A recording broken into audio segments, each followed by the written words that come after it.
बिस्मिल्लाहिर्रहमानिर्रहीम। अस्सलामु अलैकुम students. Lecture number 41, topic number 4.4, resolution of vector. हमने इसकी डेफिनेशन करनी है, थोड़ी सी इसकी वजाहत करनी है, इसके बाद इसके रेक्टेंगुलर कंपोनेंट्स कैलकुलेट करना सीखने हैं। शॉर्ट टॉपिक है, बहुत अच्छे तरीके से क्लियर करवाया जाएगा उर्दू और इंग्लिश दोनों में। तो आते हैं अपने लेक्चर की तरफ। सबसे पहले resolution of a force. To divide a force into its component is known as resolution of force. ये डेफिनेशन करनी है। इसके बाद आपने रेक्टेंगुलर कंपोनेंट ऑफ फोर्स की डेफिनेशन करनी है, ये हाईलाइट की हुई है। A force is resolve into two components which are perpendicular to each other are called perpendicular या रेक्टेंगुलर कंपोनेंट ऑफ फोर्स।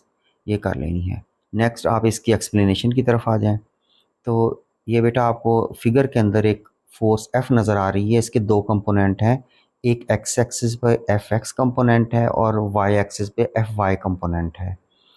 तो ये इसके रेक्टेंगुलर कंपोनेंट है क्योंकि ये आपस में 90 का एंगल बनाते हैं। अब आपने इस F कंपोनेंट को इधर ले आना है, जिस तरह आपको ये निशान रेड निशान लगा के दिया है। इस साइड पे जब आएगा तो ये शक्ल बन जाएगी आपके पास, ये वाली शक्ल। ये एफ वाई इधर आ गया, ए सी की जगह पे आ गया वाई कंपोनेंट। ये आपके पास राइट ट्रायंगल बन जाएगी। अब राइट ट्रायंगल है ओ ए सी, इसको तवज्जो से देखना है ताकि हम आगे कर सकेंगे।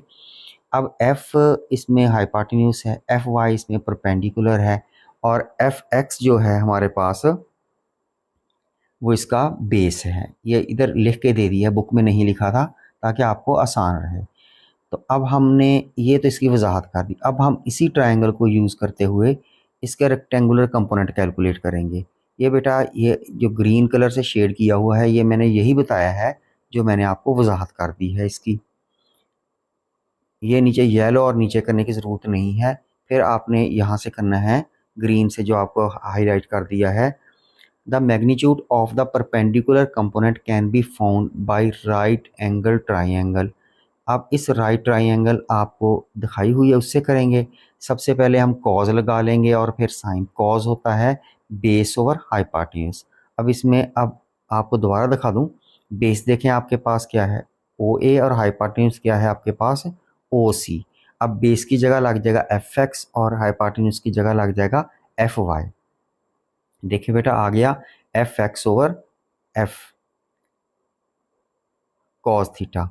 अब यहाँ पे एफ एक्स की अगर वैल्यू कैलकुलेट करनी है, एफ इधर डिवाइड हो रहा है वो कॉस के साथ मल्टीप्लाई हो जाएगा, आ जाएगा F X is equal to F cos theta. अब हमने इसका साइन लगाना है, साइन थीटा होता है, आगे फार्मूला लगा दिया है, परपेंडिकुलर ओवर हाइपोटेन्यूज होता है। अब इसमें परपेंडिकुलर देख लें, ये शक्ल के मुताबिक आपके पास है एफ वाई और हाइपोटेन्यूज है एफ, मतलब पहले आ जाएगा ए सी ओवर ओ सी, उसके बाद आएगा एफ वाई ओवर एफ। तो यहाँ पे देख लें बेटा वही आ गया ए सी ओवर ओ सी, एफ वाई ओवर एफ। अब एफ इधर डिवाइड हो रहा है, दूसरी साइड पे जाके मल्टीप्लाई हो जाएगा। ये 4.2 और 4.3 ये दोनों फार्मूले न्यूमेरिकल के अंदर यूज़ भी होंगे, ये आपने देख लेने हैं। उर्दू मीडियम वाले बच्चे, वेक्टर के अमूदी अज्जा। सबसे पहले आपने वेक्टर के अज्जा की तारीफ़ करनी है, फिर आपने रेजोल्यूशन फोर्स की तारीफ़ करनी है, इसके बाद आपने अमूदी अज्जा की तारीफ़ करनी है। ये तीनों तारीफ़ें आपको हाईलाइट करके दी हैं। नेक्स्ट हमने ये थोड़ी सी वजाहत लिखनी है, ये वजाहत मैंने आपको समझा दी है। इसके बाद आपने इसके सिर्फ हाईलाइटेड हिस्सा करना है। एफ एक्स और एफ वाई वैक्टर के एफ के अमूदी अज्जा हैं। नीचे ये आपको समझा दिया है कि इसमें एक्स कंपोनेंट कैसे निकलता है और वाई कंपोनेंट कैसे निकलता है। होप सो के लेक्चर आपको क्लियर हो गया होगा। इंशाल्लाह मिलते हैं नेक्स्ट लेक्चर में। अल्लाह हाफिज़।